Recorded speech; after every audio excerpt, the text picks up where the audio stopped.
Welcome back to another episode of Keep It on the DL. I'm Louis Angelillo, and along with me is Devin Bonanno. And Dev, we have a jam-packed episode here. We're going to try to get it all in an hour or so, but we have so much to do. We haven't spoke to you guys since the Masters ended, so we got to get into Masters talk quick. It's one of the greatest additions, and we cannot let it go unnoticed. Dustin Johnson wins the Masters, shoots a -20, which is a record in the Masters, record low in the Masters. Shoots 20 under par, and after day one, Dev, I put in a little wager on Dustin Johnson, Justin Thomas, and John Ram. So I ended up making a little cashish on Dustin Johnson there, and a lot of guys had good rounds. Brooks shot under par. Rory was top 5. And Ram and Justin Thomas did well as well. Caleb Smith had some great shots out of unforsaken areas, normally where, guys like you and me are shooting from. He had some great shots out of those, hazards in the woods and so on and so forth. He played really well. Answer coming up, he was a surprise to me. There was a couple of guys that were really out there that I was surprised to see that were Answer. Guys like Smith, the Australian, Answer. But DeChambeau was a disappointment. He only shot 2 over. I think Tiger would have shot, 2 under. DeChambeau shot 2 under. Tiger would have shot 8 under if it wasn't for that one hole where he looked like a normal person. Hitting 2. His first 2 went in the water. Then he went in the bunker. And then the bunker he hit into the water. Just a mess for Tiger. I think he had 10 strokes on that par 3, which ruined his day. He still ended up being under par, but going from like a -8 to whatever he shot, I think it was a -1 or -2, something like that. Under. He would have been at like a -7 or 8 if he just parred that. So that was some weekend at the Masters. What was your takeaways there? Yeah, obviously we're very used to, I want to talk about the actual tournament as a whole first. There's no secret that the Masters are one of the greatest spectacles that we have in all sports. I really look forward to it. Usually, sometimes it even falls on Easter Sunday, which is really cool. You're with your family, you're hanging out, and you're watching the Masters. The grounds look absolutely beautiful. Everything is starting to bloom and all that stuff, and that's what makes the Masters just so cool, and the reason why Augusta is on my sports bucket list. One day I just hope to get there for a tournament, just walk the grounds, because it looks absolutely unbelievable. I know, it makes you want to play. But this year, it makes you want to play. I would do anything to play there, and a lot of people can't. Even the highest of the high A-list celebrities can't even get in and play there. But it looked really cool with the foliage during the fall. Different twist, obviously still looked beautiful. They got very lucky with the weather, except for I think Friday it poured all morning. But Dustin Johnson played out of his mind. He won with a 5-stroke lead, and deservingly so, won the tournament. 5-stroke lead, shooting 20 under at Augusta is crazy in and of itself. Even if you look at Rory, he shot 11 under and he tied for 5th. Koepka shot 10 under and tied for 7th. So this was a really deep tournament this year. But Dustin Johnson just played out of his mind all weekend. And I believe this was his first Masters, right? Who? This is the first time he got the green jacket. Oh, yes, this is his first time winning. Yes, it is his first time winning. It was a little sad to see with no fans. That extra roar, when he sinks the putt and all that. That not being there kind of felt, it did take away from the moment of that. But, his wife was still there. His brother is his caddy. So that's a special moment between them as well. But very happy for Dustin. Yeah, very happy for Dustin for sure. And I think this was needed for sports, and especially for the PGA, that they were able to squeeze in the Masters after it got canceled in April at the beginning of all this mess. So glad we got to squeeze it in for sure, and I'm excited for April already. Hopefully they'll get back on track and hand out another green jacket in April. Quick turnaround. Yes, that is going to be a quick turnaround. You're going to see the Masters back in April. Hopefully with a normal amount of fans. Not an exhausting amount, please. But a normal amount would be nice to see.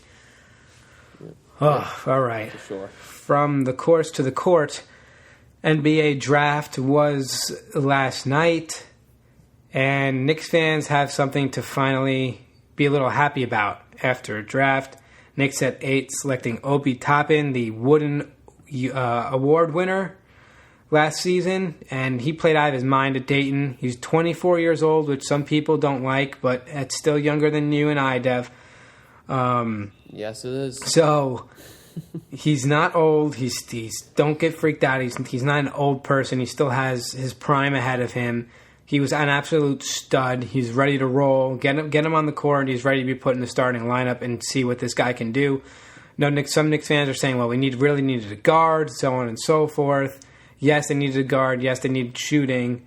And that kind of brings me to the next pick was Emmanuel Quickley from Kentucky, shot over 40% from 3, over 90% from the line, a guy that is a cash shooter. So they went out, they got him, and they did a lot with trading picks. They traded 27 and 33 for a 23rd pick. Then they traded that 23rd pick for they traded 23 and 37 for a 23rd overall pick. Then they turned the 23rd overall pick into a 25 and 33. So Leon Rose did some very good things in this draft, getting slightly better positions there. R.J. Hampton is a point guard to look at, 19 years old, played overseas. If he maybe was the better guy over Emmanuel Quickley, R.J. Hampton's someone to look out for. Trey Jones was up there as well. Little Duke bias, but he's a fantastic on-ball defender. Can make open shots, not really a guy that's going to create his shots on the point guard side of the ball, but he's not going to turn the ball over a ton. He can dish it. He can defend, and if he's open, he can shoot it. But like I said, not a guy that's going to create his own shot from downtown. So I did like what the Knicks did in this draft. I think they ended up trading their 33rd pick. Whoever they picked, it was a power forward. They traded him to, I forget where, but they traded him for a 2023 second rounder. So those are the 2 picks coming out of this draft for the Knicks. And Dev, 1, 2, 3, no surprise. Edwards goes to Minnesota, Wiseman to the Warriors, and LaMelo to Charlotte. That's pretty much how I had the top 3 panning out. Exactly. Yeah, I'm not too versed on the NBA, but I read up a little bit before the draft last night, and really no surprise with Edwards, Wiseman, Ball going 1, 2, 3. And that Wiseman pick, real quick, Lou, I mean, that's going to be a big pick for the Warriors if he could just slide right into their starting lineup with Clay going down now. That's going to be huge. I feel really bad for Klay Thompson, man. He's one of the better guys in the NBA as a whole, especially from a personality standpoint. Just a baller, a really tough, gritty guy, and obviously one of the best three-point shooters in the history of the NBA. And the greatest three-point shooter in the history of the NBA is his teammate, too. So, no surprise, 1, 2, 3. I'm really excited to see a LeVar Ball-MJ relationship, man. I'm so pumped about that, especially after everything that LeVar's come out and said about how he would beat MJ one-on-one and everything. I mean, he's such a personality, and I don't know about you, Lou, but LeVar Ball, to me, he's been so quiet over the past few years. It seems like ever since Lonzo got traded in New Orleans. Yeah, maybe that was a little message there that the LeVar, like, I can't take this anymore. You're going to ruin your kid's career, so on. Maybe he took it a little seriously, but yeah, I mean, he has been more quiet. I think he's kind of coming to grips with himself. I think he got his baller brand out there, and he wants that out there, and kind of laid back after that. But LaMelo to the Hornets, it is going to be an interesting thing to watch him and MJ. You kind of hope they're going to play one-on-one on some point. That'd be fantastic. I should televise that. That'd be awesome. Please do. But yeah, yes. I guess the only thing interchangeable would be if LaMelo meant 1, I think Edwards would have gone 3 at 3. I still think Warriors were all over Wiseman. The Warriors haven't had a good center really ever. I mean, Bogut was good defensively, rim protector, but he was nothing on offense. Zaza Pachulia was nothing offensively. I mean, Wiseman's a guy that can defend the rim and be offense. So I feel like the best Warriors center over the last few years has been Mo Spates, Mo Buckets, just posting up from three on a pick and pop. I feel like that's been the best Warriors center over the last few seasons. But Wiseman's gonna be a great piece for them, but it's gonna hurt not having Clay. Torn Achilles, just heart breaks for Clay. ACL, now Achilles. Yep, pickup game. Guys do it all the time, so it's not like he was doing the wrong thing or anything like that. Right. But yeah, it really hurts.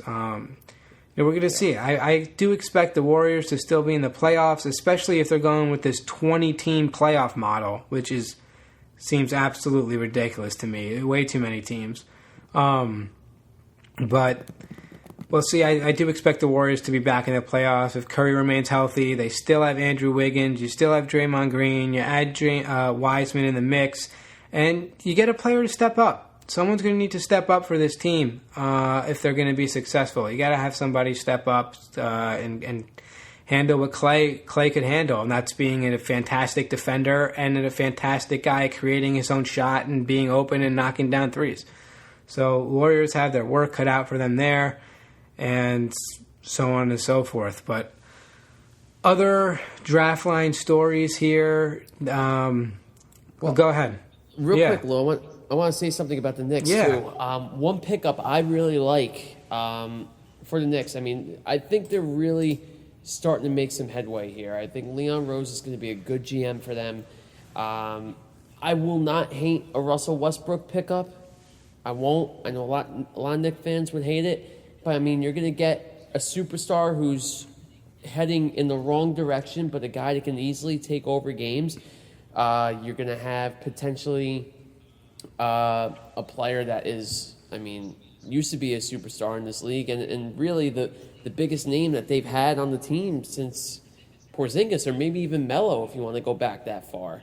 But the Knicks, actually, they signed today. They signed Miles Powell from Seton Hall. The guy can absolutely ball. Seton Hall had a great team last year.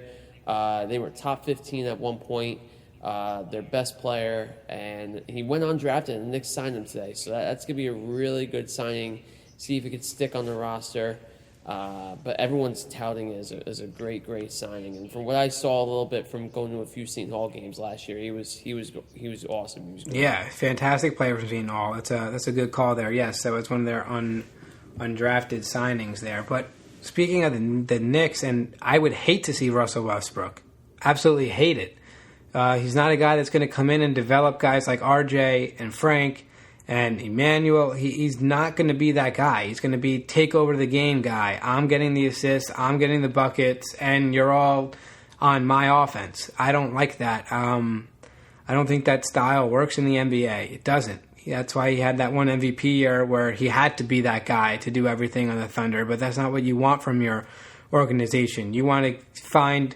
you want to get RJ, let RJ do his thing. You're going to want to see what Obi can do. You're going to want to use Mitch in the post correctly. And, we'll see how long the Knicks have Julius Randle, but some pressure's off Randle now. Randle was the Knicks scorer last year most of the season. So I wouldn't like to see Westbrook. If you told me you can get a guy like John Wall in here, a guy like Kemba Walker in here, oh, man, would I love that.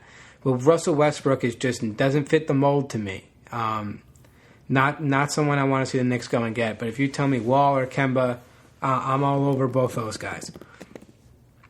But I think you still have to accept a Westbrook trade. No, I wouldn't. They did clear $40 million in cap space. They cut Pinson. They cut Peyton. They cut Kenny Wooten, who some Knicks fans wanted to see, but they cut him. And Bobby Portis. So they cut a few players there, the Knicks, to open up some cap room. But, I mean, Westbrook's on the bottom of my list of point guards to bring in here.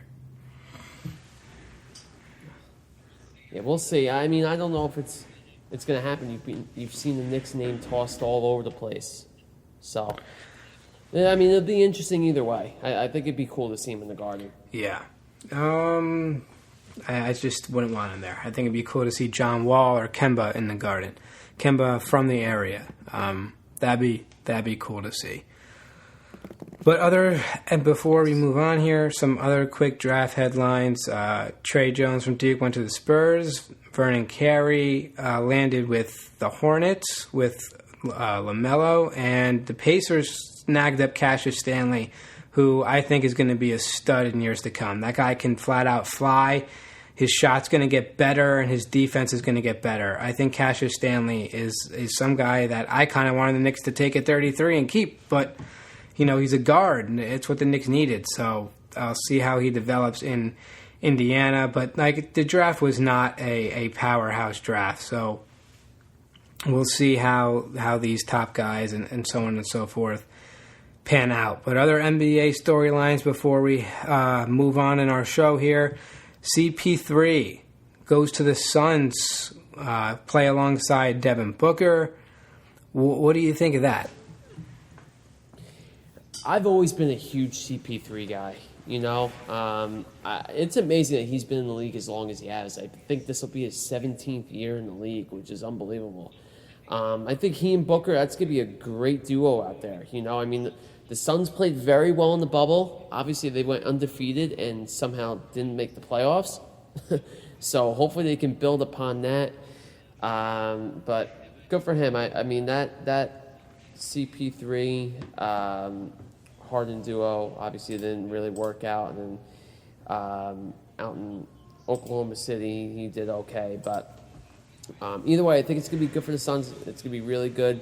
For Booker to be hanging out with CP3, one of the best guards over the past 2 decades for sure in the NBA, someone that can really learn from, and Devin Booker obviously is a rising star in this league. So I think it was more of a veteran move more so than a personnel move, but CP3 can still play too, so it's not like it's going to be detrimental. Yeah, he can, and he's going to help Booker develop big time. Definitely agree with you there.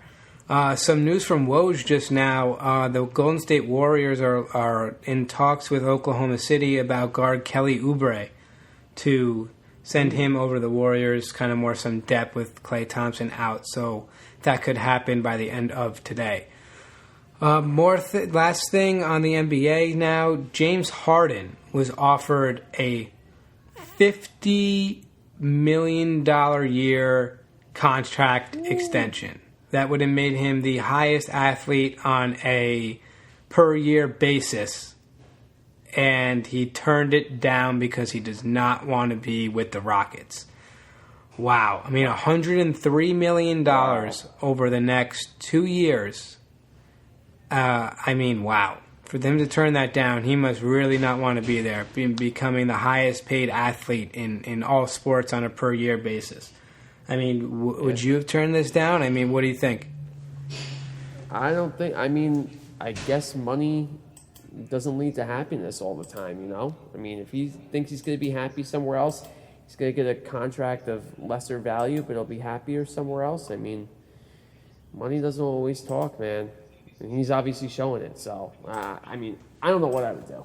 If I was playing in the city I just really hated, but I was going to be the richest person in sports, I don't know. That could go either way. For me, I think I'd want to be happier, and enjoy playing and still get a 6 salary somewhere. Of course. You're James Harden. The money's going to come. It's not like this is his only chance to make money. Might be his only chance to make $50 million a year, but, he can still go elsewhere and make, in the 40s. He could go out there and get. So Harden really doesn't want to be with the Rockets. The Nets are a potential landing spot for him, so we'll see if the Nets pull the trigger, and he's on the, he's in Brooklyn this season. There's a lot of things to watch. I think we're going to have Harden watches every so often on the next podcast, the next few times out here. But, Yep. But that'll sum up the NBA. Is there anything I'm missing there? I don't think so. But I think we're covered good, the Knicks. Who the Nets? Trying to think. Did the Nets get anyone good in the draft? The Nets drafted Sadiq Bey, who they traded to the That's Pistons the Colorado after first kid, being dealt I to the believe. Clippers. That's the Colorado Yeah, kid, he's a great defender. one of the best defenders in the draft. Nova. There's another Shadiq Bay. There's Nova, another Bay from sophomore. Colorado that's a really good defender. Maybe it's Gordon Bay. I forget. But so they got drafted Bay from where? From Nova. Okay. Gotcha. Is that their only pick of the draft or no? It looks like Gotcha. it, yes. Because they knew they definitely traded some picks away, go getting KD and Kyrie, but Right. yeah. So that'll sum up the NBA draft there. Now let's move on to NFL storylines first. Let's give our storylines out there, then we'll get into our picks, and then from there. So first one, Dev, Drew Brees takes a shot to the ribs, kind of tried to play through it on the next couple of series. He's out. He's placed on the IR. Looks like it's cracked ribs and a punctured lung, something like along those lines. So, yeah, Brees is out. The Saints went 5-0 with him last year when he was out, but they do not have Bridgewater backing him up.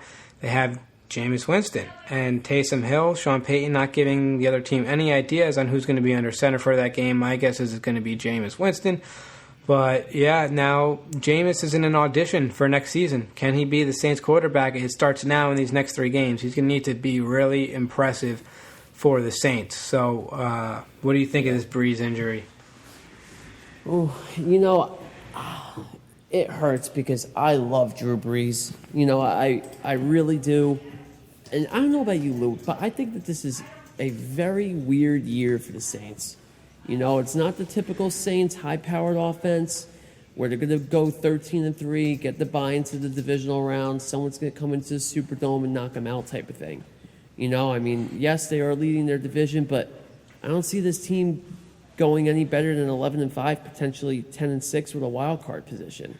But this is a win-win scenario for the Saints and for Winston. From the Saints standpoint, you have a backup quarterback that is very capable of starting in the NFL.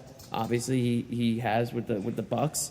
Even though Jameis is the only member of the elusive 30-30 club, that is 30 interceptions and 30 touchdowns in one season. But he led the NFL in throwing yards, passing yards last year. So he could definitely throw the ball. Maybe this is what Michael Thomas needed. He's going to have a little resurgence. But this offense is definitely going to look a little different. And I think for the Saints, or from Jameis' standpoint, rather, like you said, he's got to increase his stock. He's going to be a free agent. Can he keep the job in New Orleans? Is he going to go elsewhere? Who knows? But, there could definitely be worse options out there. You could have Andy Darnold. Oh, my God. Andy Dalton as your backup quarterback rather than Jameis Winston. I would definitely take Winston. So, I think this is the Bucs division to lose. But the Saints are going to be right there still. Saints are definitely going to be right there. I don't think it's the Bucs division to lose when the Saints go out there and beat the Bucs twice. This is the Saints division. I do believe that they can win this NFC South. I really do. I think the Saints can come out on top. They need to get good play from Jameis Winston here with Brees out, but Kamara looks so much better this year than he did last year. I do think that this is the Saints division, but yes, the Bucs are right on their tail, and if they skid without Brees here, they're going to be facing they're going to be looking at a wild card spot if you're the Saints. But yeah, and you know what, Lou? The reason why I say this is the Bucs division to lose is because of the Brees injury. That's why. And if the Saints want to win this division, never in a million years did anyone ever think that they would say this, but this defense is going to have to carry them. This defense is very solid. They have been arguably top 5 defense in the entire NFL this year. They've been absolutely fantastic. 2 great back-to-back performances against the Bucs and the Niners. They've been awesome. So, it's going to be the Bucs and the Saints, but it's a matter of who's going to pull through. It's going to be hard. It's going to be tough to pick this division for the rest of the year. Yes, that it will be. Moving on, we have some Giants news here. Graham Gano, who was you could almost say was kind of like a hero in the game last week, drilling field goals left and right, gets a multi-year deal through 2023, and then contracts COVID. So he's on the COVID list. You're not 100% sure if he'll be playing next Sunday. They have a bye week this Sunday, so the following Sunday. But other news out of Giants camp as well. Offensive line coach Mark Colombo fired by Joe Judge.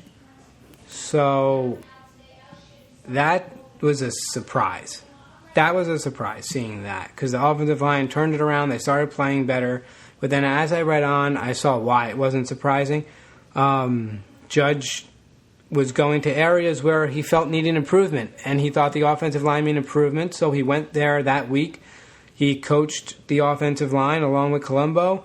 He decided he wanted to bring in Dave DeGuglielmo, and who he coached with with the Patriots. Guglielmo was also with the Giants early in his career. He was with the Colts in 2018. He's been around the league. He's a well-respected guy, knows what he's doing. And Colombo didn't like that. They got in heated altercation and ended up with Judge firing Colombo. Because Judge... And throwing some fists. No fists were thrown. That's all a myth. Not a myth, a lie. But yeah, it ended up with Colombo being fired, and Joe Judge is not having it. He's not having it. If you're not doing what is best for the team and you're looking out for yourself, you're not going to be part of the New York Giants. And Colombo didn't like it, and next thing you know, he's out the door. So that's the ship that Joe Judge is steering here with these Giants. And what do you think? As a Jet fan, you don't like your head coach. Getting perspective of the Giants head coach, what do you think? That's a good question, Lou. I mean, I think you're asking the wrong person because me and every single other Jet fan in the world hates Adam Gase with every ounce of their body. But there's no question that Joe Judge is commending respect from not only his players, but everyone within the organization. And I think, judging from what the players have said about him, what he said about his players, how he's exemplified himself, very similar to how Bill Belichick does. I think he has the respect in that room. And you know what? When you are the head coach, guess what? You are the head coach. You have to act like it. Yes, you do have assistants and personnel guys that it is a team effort, but you can't be butting heads like this, and he's the top dog in there. He has to say, you know what? I run this place. If you don't like it, then get the hell out. And that's what it seems like he did. So I've always said I'm a big Joe Judge believer. I love what he's been doing with the Giants. Changing that culture, a complete 180. Complete 180. Yep. And the Giants look great. The Giants look awesome. A team that looks inspired. They're enthusiastic. They're playing pretty good football as well. They beat the Eagles last week, which was a big victory. So I'm not surprised that Joe Judge is handling things the way he does handle. Yeah, finally, if that makes any sense. Finally beating the Eagles for the first time in 4 years. And yeah, these Giants are definitely playing hard. They're definitely playing hard. They still need some talent to reach that next playoff competitive step. Right now, they're going to be competitive with good teams, but they're not a playoff team yet. They need some more pieces. They need some more stars on defense. They need a couple more maybe receivers. Well, Barkley comes back, that's a star. But the Giants are close. They're definitely close, and that whole culture change thing with Judge has been something to see. And DeAndre Baker's case came back as, basically invalid, and the whole case got thrown out, and he's innocent, so on and so forth. And Joe Judge basically said, we wish him best of luck, but, we cut him, and that's it. They're moving on from him. And the former first-rounder in 2019 signing with the Kansas City Chiefs practice squad. So potential talent there for the Chiefs going forward, and an already loaded team. So good pickup for the Chiefs if Baker can come out and compete well, but also needs to keep his head on straight. So that's your DeAndre Baker news there. And real quick, Lou, I want to say, just going back to basketball for a second, I don't know if you saw this, but Gordon Hayward opted out of his $34 million deal for the season. He'll be a free agent. Wow. So he's not a Celtic anymore. The Celtics don't really need him. He was coming off the bench. But you look at the Warriors and go, well, he could be put there. Guy that can definitely shoot the ball, play decent defense. Probably not as good as creating his own shot as Clay was, and off-ball movement as Clay is. But definitely a guy that can pop and shot. So definitely a guy on the Warriors' radar for sure. Good news there. Yep. Yes, very good news. Another crazy story was the game against the Cardinals and the Bills on Sunday. You know, it looks like the Bills came down, hit Stephon Diggs, going to win the game, but Cardinals got the ball. They were close enough for Hail Mary range, and Curry scrambled and said, all right, Hopkins, I'm leaving this up to you. Hopkins, around 3 defenders, brings it down. Touchdown, Arizona wins by 2 points. That spread was 2. They decide not to kick the extra point because if it's blocked and it can go back, the Bills can score and win the game, blah, blah, blah, blah. Oh, man. Nope. -2, push. Heartbreaker. That and Chubb not running in the end zone at the end, heartbreakers. -2 and -3 spreads. Just, awful. Awful. Hurt. That hurts. Hurts Betters big time. What'd you see from that final play? Another miracle in Arizona, right? The Tyreek catch was there. Aaron Rodgers' Hail Mary was there. This Hail Mary's there. Big things happen in Arizona. Yeah, that stadium must be holy. You know? I mean, I don't know, Lou, if you've heard of this, but have you ever heard of Captain Lawrence Brewery in Mount Kisco? Yeah. They're in Elmsford. Of course. Yeah, well, they just opened up in Mount Kisco a few weeks ago, and I went in with my girlfriend, and thankfully they had the game on, because I hadn't watched anything all day, and I sat down, I had my beer, and I watched the last 2 plays of that game, and she's talking to me. I just watched Kyler heave this pass up, and I shit you not, I'm not even just saying this, I said in my head, someone's going to catch this ball. You know, the way that he just threw that ball, it was just a perfectly thrown Hail Mary. You know, he threw it far enough, he threw it high enough for his receivers to get underneath it. And I mean, of all players that have down there, you have the best wide receiver in football down there. Not mind you, that he had 3 guys around him. He beat 3 Bills defenders to get to that football. I mean, that was an unbelievable catch by DeAndre Hopkins. And he got up there. It was. Absolutely got up there. And the pictures, have you seen the zoom in pictures and everything else? I mean, you just see, what is it, 3-4 times through. There's 8 hands there, right? And you just see these 2 black gloves and a red jersey managed. I mean, all the odds were against him, and somehow a Bills defender could not get their hands on it. Yeah. That's the guy you want to throw to in the end zone in a Hail Mary situation. Oh, He's an absolute beast. Absolute beast. David Johnson in the second for DeAndre Hopkins. Remember that? Yeah. I bet, there's that meme where, what is it, like X-Men's like holding that photo crying. Yeah, it's like Texans fans and... Yes. Yeah, Texans fans looking at DeAndre Hopkins, what they really just gave up. Oh, sad. Sad. But that whole division is up for grabs. Rams defense is the best defense in that division. Cardinals are the hottest team right now. Seattle's defense really needs to turn it around. A big Thursday night game tonight. Seattle, Arizona. I think Seattle pulls it off. I do. I think their defense finally flips the script here. They can't keep giving up hundreds of points every week. I think they finally come out and hold Murray in check a little bit.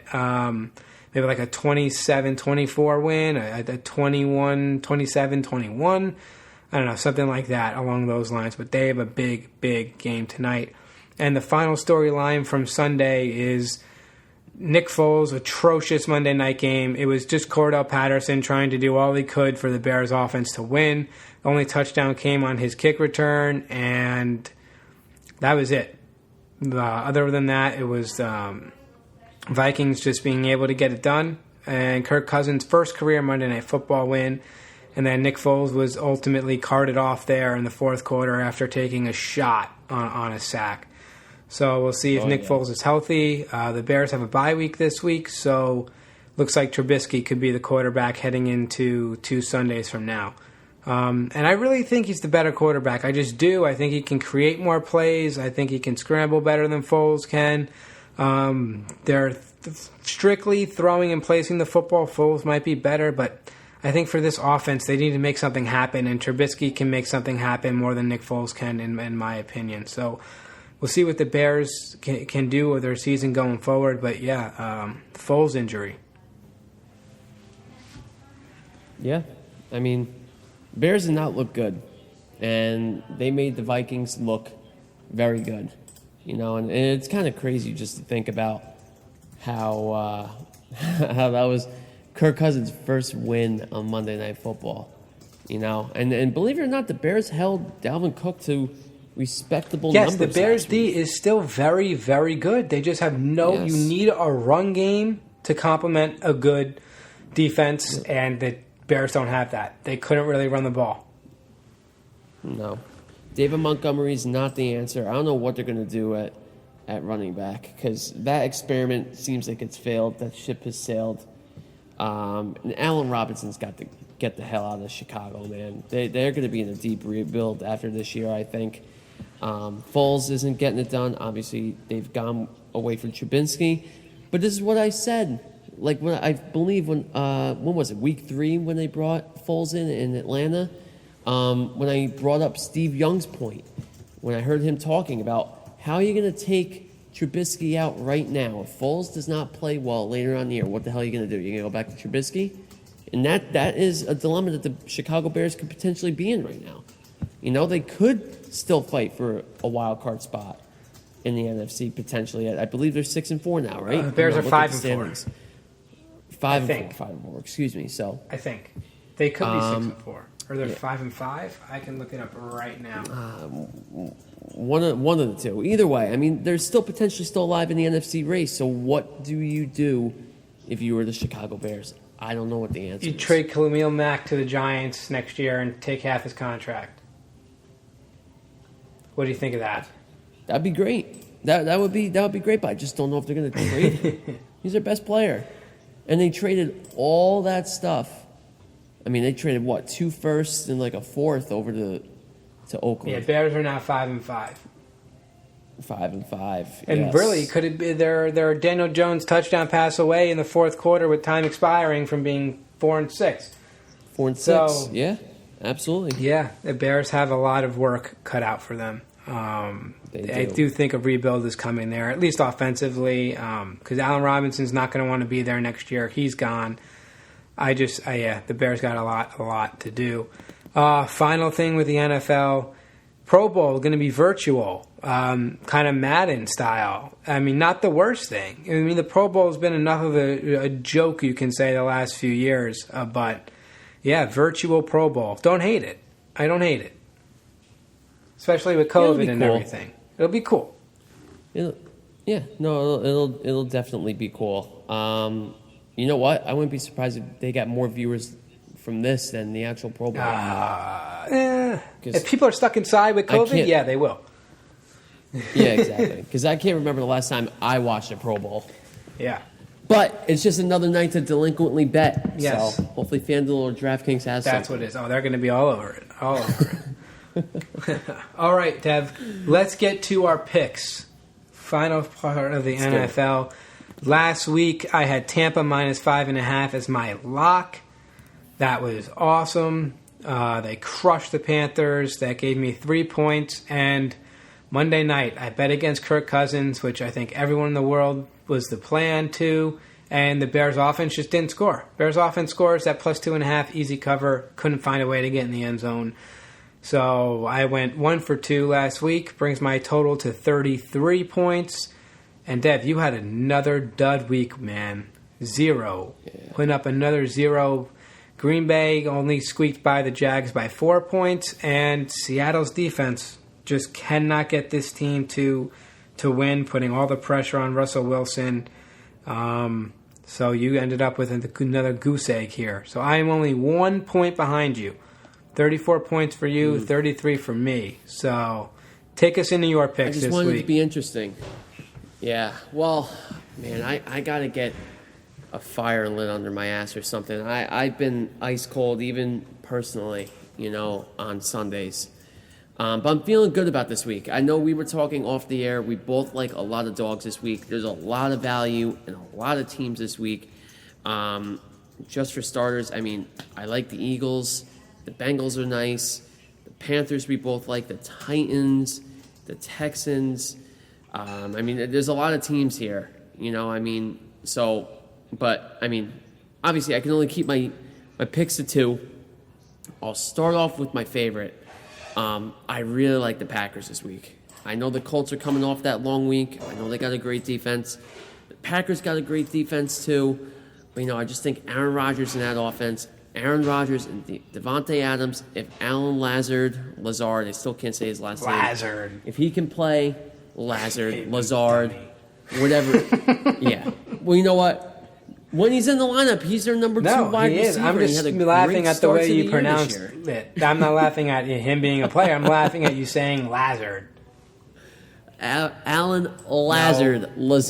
Lizard. I'm going to call him Alan Lizard. Yep. He's great. He's coming off that core injury. They're saying he's going to play, but Marquez Valdez-Scantling, he's been on fire the past 2 weeks. Big deep very threat, reliable Marquez Valdez. Yeah, there you go. You said it. Boom. You both said it. There you go. Thank you. Yep. Yeah. Very reliable on the deep ball. Great minds think alike, Lou. Has definitely. But this could. Yes. This game is going to be awesome anyway. I think it's still going to be a high-scoring affair. I like the over 2, but I'm going to take the Packers as my lock. I'm really confident in them this week. And you hate this pick. I don't know why, but I love the Rams as an underdog this week. There is just way too much value in the Rams money line, plus 180 currently on FanDuel and DraftKings. Both of them, the Rams plus 180, man. The Bucs are real. I'm a big believer in the Bucs. I'm a big believer in the Rams. Going to be a defensive battle. I think the Rams are really going to test out Brady. I think AB is going to have a really big game because Jalen Ramsey is going to be more than likely on Chris Godwin. No, Mike Evans. He needs to be on Mike Evans. You think he's going to be on Evans? Yeah, I think so. I think he's the threat. One of the two. He's the biggest threat. Godwin's been the guy this year, man. Mike Evans is that big target, that red zone target. He better not be on Godwin because then my fantasy team's screwed. I'm banking on him not being on Godwin. I think he's going to be on Godwin. It's going to be one of those two. It's going to open up. It's going to open up 2 very talented receivers either way. But the Rams obviously have a great front 7 too. You got Aaron Darnold. I keep saying Darnold, damn it. Aaron Donald on that front too. Taking the Rams as my upset. Lou. Yeah. Rams plus 4. Don't like it. I think the Bucs are about to hit a path here with Antonio Brown now in there for the third game, putting up 46 points last week. I just think that the Bucs roll here. I do. But my lock of the week, I'm going to take Pittsburgh minus 10.5. I think the Jags have been playing better than they are. They're facing a really tough defense this week. James Robinson's questionable. I don't think he's going to be able to run the ball against this Steelers defensive front. That quarterback sure as hell not going to be able to throw it against the Steelers. I think Steelers minus 10.5 is a fantastic pick here. And my upset, Dev, drum roll. Give me a drum roll. The New York Football Jets. Oh! Plus 9.5. I'm going with the Jets plus 9.5. I just think the Chargers are notorious for losing to awful teams. They lost to the 0-14 Browns. They're going to lose to the 0-9 Jets here. I really do. I love the Jets plus 9.5. Flacco's better than Darnold. Denzel Mims looks like he's the real deal. He does. And if you remember, Dev, I said the only fantasy guy I'd be willing to take from the Jets was Denzel Mims. And when we started this back in March. No, not March. Yeah. Well, it was March when we started, but I think I said fantasy-wise maybe more towards July, August. But yeah, this Denzel Mims kid looks good. They got Dre Crowder. Flacco's play with Perryman. I just think that this is a sneaky Jets win. I do. I think the Jets are going to pull this out maybe like 21-17. The Chargers are going to choke it away somehow. They just are. I just think they are. I want whatever you're smoking. Just think they are. Give me the Jets plus 9.5. Definitely think they cover. To win, going to be tough, but I think they cover the 9.5. I just do. I don't know, man. You just can't trust the Jets, dude. You just can't. I mean, the Chargers have a great offense. Ballage. Activating them off the practice squad. Ballage. I can't say last names today. Another revenge game for him. Had a great game last week against Miami. Now he's going up against Gase and a team he played for this year. Herbert looks awesome. Keenan Allen looks great. The defense, they have a respectable defense. They're missing Joey Bosa big time, but I don't know. I'll be honest with you. I think the Jets are going to keep it close. I think the Chargers are a team that know how to find ways to lose. I just think they keep it close, the Jets. I love the 9.5 here. I do. But I just think they keep it close. I can't guarantee a win for the Jets, but I like if they're going to get a win for the rest of the year, Dev, what's the game to do it? Probably right this here. Game. Probably right here. If the Jets are going to get a win, probably this is how they're going to do it. Right here, this Sunday. They have a chance against the Patriots again as well. But I think it's this Sunday. All right. You have any more NFL input? It's going to be a good week. No, I'm excited for this week. I think there's going to be a lot of good games, a lot of nail-biters this week. I'm pumped. All right. Now, final topic here, MLB. Let's get some injury news out of the way quick. Bellinger set to miss 10 weeks for the Dodgers, getting that shoulder, his shoulder issue surgery, getting that repaired. It was popping in and out. We saw it pop out in the World Series. And Mike Clevinger, this kills the Padres. Padres trading for a guy that they're going to have for 2 years. He needs Tommy John. He got the surgery. He's not pitching until 2022. So this really hurts the Padres' chances going forward. They're good. They're still a good team, but man, does this kill them? Clevinger being out for the season. So what's your take on both those guys being out? I'm not worried about Bellinger. I think the Dodgers have enough depth for that training. Too. Yeah, the Dodgers have plenty of depth for that too. The Clevinger thing, man, that just stinks for the Padres. They gave up a lot to get him. They were really excited. He was excited to go out there. And like you said, he doesn't have that much time left in his contract. So the Padres could definitely use him too. And it was clear that something wasn't right with him because he did not pitch well when he was out there. Yeah, he was throwing through some pain there. But big blow to the Padres and that staff. Big blow. Other news, Theo Epstein, one of the greatest MLB executives of all time, going to be in the Hall of Fame as an executive, broke the curse of the Bambino with the Red Sox, broke the curse of the Billy Goat in Chicago, has resigned from his position. Jed Hoyer, who was also with him orchestrating that team, is taking over as GM. I do think the Cubs are still in good hands. But Theo Epstein came as quite a surprise. What do you think next is for Theo? What do you think's next in store for him? What's he looking to do? I don't know. He's accomplished so much. And he's still very young, Lou. Oh, yes. He's still very young. He's unbelievable. I couldn't believe I think he's not even 50 yet. No, he's not. I believe. No, right? he's not. I think he's in his 40s, I believe.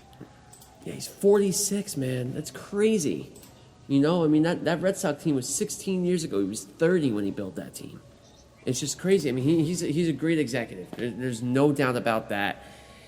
The easy answer is to see him become the Met GM. Is Cohen going to be aggressive and go get him. He seems like that type of guy. I just would not be surprised if he was the next GM of the Mets. That's not a bad landing spot. Steve Cohen's willing to go out and go get him. I think he would be. I don't like Sandy Alderson for the Mets, Dev. I really don't. I don't believe in bringing guys back in high positions like that.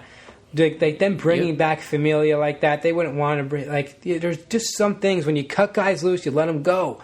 Joe Judge cut Baker loose, he let them go. Let these guys go. Don't bring them back.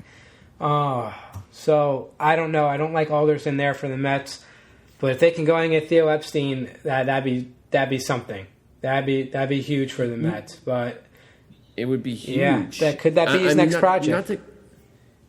I could see it, and Lou, not to cut you off real quick, but I mean, I think Cohen is just so focused on cleaning house that I don't think he'll bring back Sandy Alderson. I know he's friendly with him. I think they do have some kind of a relationship, but we'll see. We'll see if that's where the Mets decide to go with Theo. But I think Theo might end up in the executives of baseball. In those offices and fixing out the kinks in our game here.